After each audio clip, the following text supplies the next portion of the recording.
introduce Siamak Hesar, co-founder and CEO of Kayhan Space. And we're going to be talking about making spaceflight safer. Lots of talk about putting people into space right now by all kinds of companies. So excited to hear a little bit more. I'm going to step out of the way and let you take over. Awesome. Thank you so much for having me. And I think this is a really timely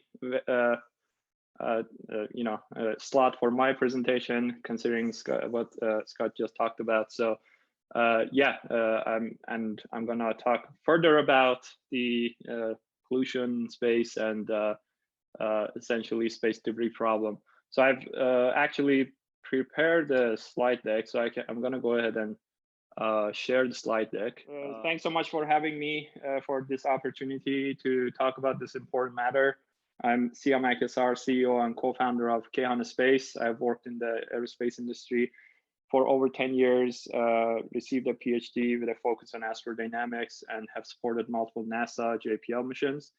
And today I am going to talk about making spaceflight safer. And I thought about this topic and this conference, and since it's a leadership conference, I figured to give a perspective to everyone. And I'm calling it past, present, and future. So I'm gonna have a kind of a historical overview of what we have done, and it'll highlight some of the points that previous presenter brought up, and then kind of look at the future and see what we have in store and how we can really rally the industry as well as the government together to both solve this space debris problem as well as thrive in it. So just to set the stage, obviously, I want to put everybody on the same page in terms of some definitions. We talk about space situational awareness, space domain awareness, space traffic management. All these terms are thrown around. What we are going to focus here is a space situational awareness, or also, in the sometimes in the military circles, is called space domain awareness. And that's really a comprehensive knowledge of basically everything around you or in space around the Earth in orbit. So that you are able to, with that knowledge that what is around you and what is orbiting on the Earth, you are able to protect your space asset. There are obviously natural space debris as well as man-made, but the focus of space situational awareness is really the man-made space debris objects. We can't really do anything about the natural. There could be some futuristic ideas about cleaning the natural space debris as well, but really the biggest problem right now we have is the orbital debris that is man-made, which is mainly composed of defunct satellites, usually running out of fuel. So yeah, I will talk about that. Leftover rocket stages, upper stage launch vehicles that are just floating in space in orbit, fragmentation debris, satellites, the components, get separated after they are dysfunctional. There are a lot of research is done that solar radiation pressure can actually spin up the satellites and basically fragment them. And also separation fixtures that is used in the industry, and a lot of other things. Just a kind of a historical overview of high-level or high-profile collision events or breakup that has happened. So in 2007, and these are just a handful of the ones that were really caught the attention of the world, right? Or people that work in this industry. So China performed the anti-satellite missile test and basically blew up one of their own defunct weather satellites, Pengyan 1C, which is still today we are dealing with the debris from that satellite. And you can see that a large jump on that plot is the reason from that fragmentation. 2009, there was the infamous collision between Iridium and the Cosmos satellites. that generated over 25 to 3,000 pieces of debris objects. 2013, the debris piece, one of the debris pieces from the exact same Fenyang Sea event, that was the anti-satellite missile test, hit a Russian laser ranging satellite. This was a science satellite, laser ranging to perform Earth observations and Earth gravity field. That was basically decommissioned. So you can, this highlights the problem, right? These debris stay in orbit for many, many years, and they create issues. And obviously, more recently, the Indian anti-satellite missile test that also generated many pieces of debris. It's not in this graph. This graph ends in 2013.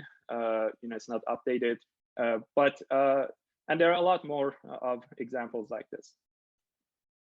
So again, what's the problem? So as the previous presenter mentioned, there's today an estimated 1 million pieces of debris object in orbit around the Earth. And these objects, orbital velocity is about 10 times, or maybe more even, 10 times faster than the speed of a bullet. So at that speed, even a small fragment will, if it hits your spacecraft, it will certainly destroy a $1 million mission or multi-million-dollar mission, depending on the size of the spacecraft. It will generate thousands of more pieces of debris object, and it can also render an entire orbital regime unusable. And that has happened in the past.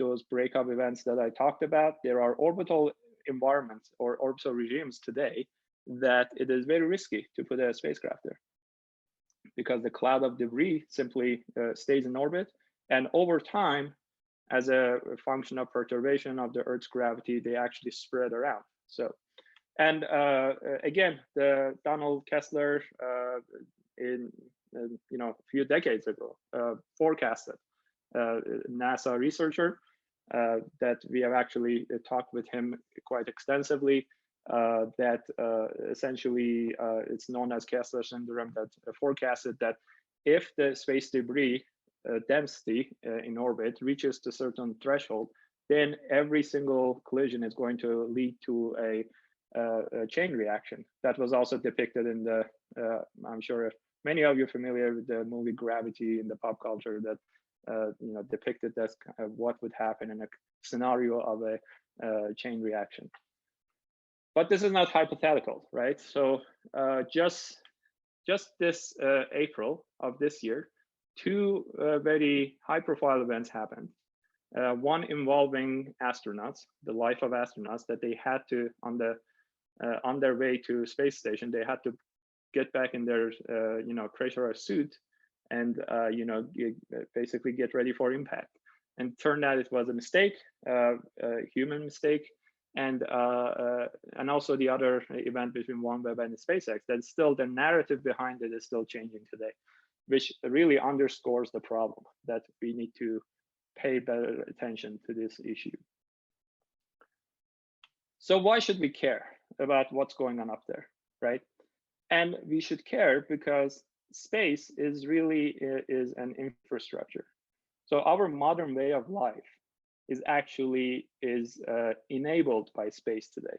Everything you can think of, from transportation, supply chain, national security, defense, air travel, navigation, GPS, even food production and agriculture, they rely on space today. So, and unlike a lot of misconception that there's out there, space is very limited. The space around Earth that we use, a few hundred kilometers above the surface of the Earth, up to a few thousand, that's a limited space. And there's research that shows that 95% of the carrying capacity is already taken up by the space junk. So even if today we stop sending a single satellite into the orbit, we still have a problem to deal with. But obviously that's not the case. Again, it was highlighted in the previous presentation that basically expansion is growing really rapidly. So just to give you the audience perspective, since the dawn of space age, since we launched humanity Sputnik, right? we have launched about 8,000 satellites in orbit, humanity as a whole. And some of them have dysfunctional now, some of them have deorbited, many of them stay in orbit and then contribute to space debris. And also, and some of them are functional, close to 2,500. But obviously, in the next decade alone, we are going to have mega constellations of thousands of satellites that is going to basically, quadruple or, the fivefold, sixfold increase on the number of the space or satellites that are going to be launched into this narrow band of space in orbit around the Earth, which is like, we call it LEO, or lower Earth orbit. And the SpaceX, OneWeb, Amazon, Project Kuiper, Chinese are planning a mega constellation as well. That is going to probably 6,000 is still a lower estimate of how many is planned. Not only that, again, this graph I showed another format of it in the previous slide.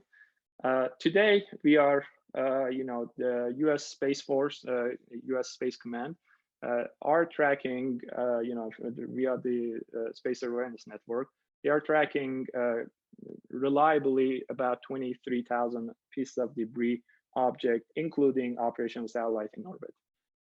We are going to have more, powerful radars that are going to be operational soon, such as space fence. And that is going to increase the number of the items that we can see and detect to about 100,000. So what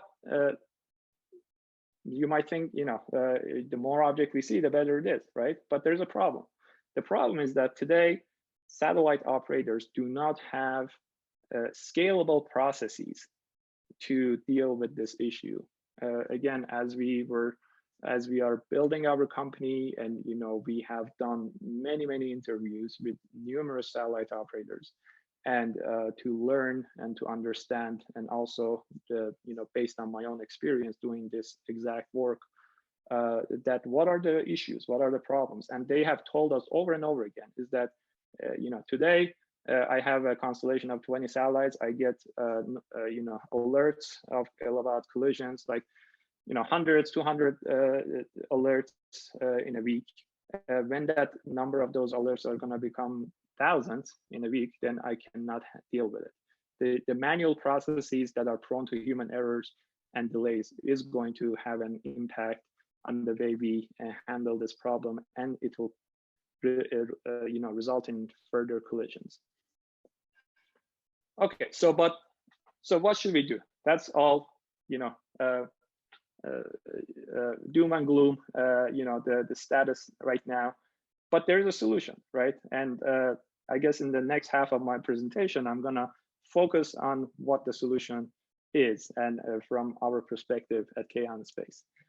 So we bucketize this solution into two categories, really: what the technology can do and what governments can do. So in terms of the technology, there are multiple things that we can do to mitigate the problem and also solve it. First of all, we need to, we already have satellites in orbit. We have debris, we have to deal with them. What we believe, and based on what I just talked about, non-scalable processes, we believe that we need autonomous, improved algorithms in terms of prediction and improved accuracy of the prediction of the space objects, and also autonomy in generating collision avoidance courses of action, so that this is not a human or manual processes that humans need to be involved. We like to call our processes human on the loop rather than in the loop. As an operator, you have full visibility into what's happening, but let the algorithm take care of it. And obviously, you have visibility. If something doesn't look right, you can stop it. So that is, part of the work that we are focused on, to bring autonomy to response to collisions, and detection and avoidance of the collisions, and improving algorithms that we use to predict where the space objects are going to be in the future time. Other solutions are improved tracking. I talked about space fence that is actually operational today. And the more tracking we have, the better idea we have. There are a lot of other companies that are working in this area, both on the ground-based observation as well as space-based observation. But the main, platform that is currently tracking space objects is Space Force and NASA in joint platform or network that is called Space Surveillance Network. The other step that we think we can have technology help us is mission extension, and related to the previous talk that, exactly, we believe that, majority of the time that the satellite becomes dysfunctional is because they run out of fuel, because satellites require fuel to stay in orbit and perform orbit maintenance. So once they run out of fuel, they essentially become dysfunctional because they cannot maintain their orbit anymore. So if we are able to refuel the satellites, then we can extend their life, so we don't have to, launch as many more satellites to orbit. And this has been demonstrated. Mission extension vehicle by Northrop Grumman demonstrated that you can actually, grab a spacecraft in orbit and refuel it. So these are not science fictions. Other is actually actively removing the debris. And again, this has been demonstrated. You can actually grab a debris in orbit, and once you grab it, you would have the ability to deorbit it as well. And again, there are companies that are focused in this area. So in terms of the technology, I actually see a really bright future in the industry. That there are a lot of companies with really good ideas that want to help and want to fix this problem, and people recognize that the space debris problem is something that we have to deal with, and literally our livelihood depends on it. A quick note on our autonomous collision assessment and avoidance system. Again, we believe in autonomy. We believe that the humans, the manual processes are not scalable. We do require scalable processes to basically rise to the occasion and the gravity of this, the size of the problem that we have. By the time those mega constellations are launched, we are going to have and see thousands and thousands of conjunction alerts that are happening in orbit, and we have to deal with it. And simply not having good algorithms and good autonomy puts everyone at risk. Again, remember, doesn't matter if you are a SpaceX and you have the best system to protect your own asset.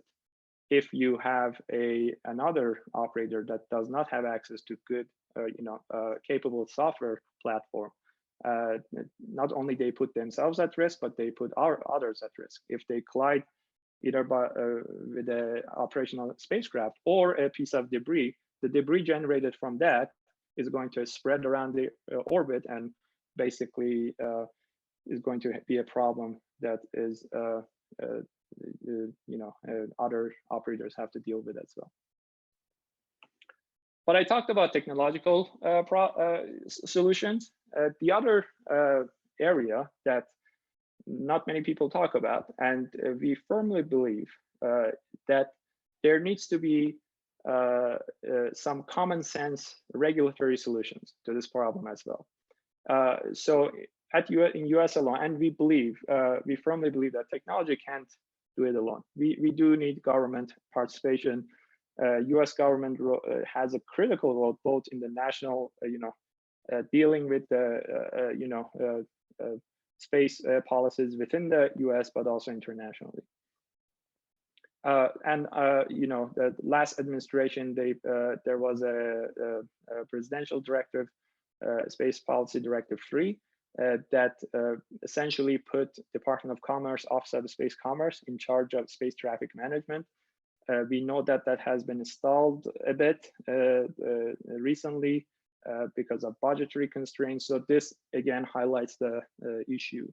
And but we do believe that a open architecture data repository, OADR, that was proposed and was essentially confirmed by the NAPA report that came out last year, that it is a good approach, and it's the right direction that we need to move toward, to generate a platform that provides access to everyone in terms of to essentially level playing field for everyone to participate, as well as increase the safety standards in orbit.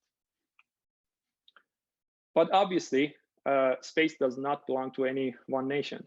International cooperation is key in my opinion, and I think a lot of people share this. And United Nations Office of Outer Space Affairs, they have guidelines about debris mitigation and safe space operations. There's a recent initiative that we completely supported, via ESA, and there are a lot of companies, private sector as well as the government are supporting it. Space sustainability rating, which actually will rate, we'll have a rating for the operators in terms of how good your processes is in terms of avoiding space debris and flying safe, just like safety rating for cars, very similar analogy. And I think this is my personal opinion, that when we have this international conversation, we should absolutely engage Russia and China, those governments. These countries are very active in space today, and it just prolongs the problem as long as we don't have an open communication about space sustainability. And there has been few conferences that I have been that we have had representative from these countries, and I think that needs to start to change. And the Chinese rocket debris that was 2 months ago, I believe, if my memory is correct there, that basically returned to Earth. We didn't know where it's going to land, right? Luckily, it landed on ocean, but if it had landed in a populated area in a city, then that would be a disaster, right? So that just highlights the cooperation or international cooperation that we have to have in this arena. So I guess I'll leave you with this thought, that what's really the direction that we need to take going forward.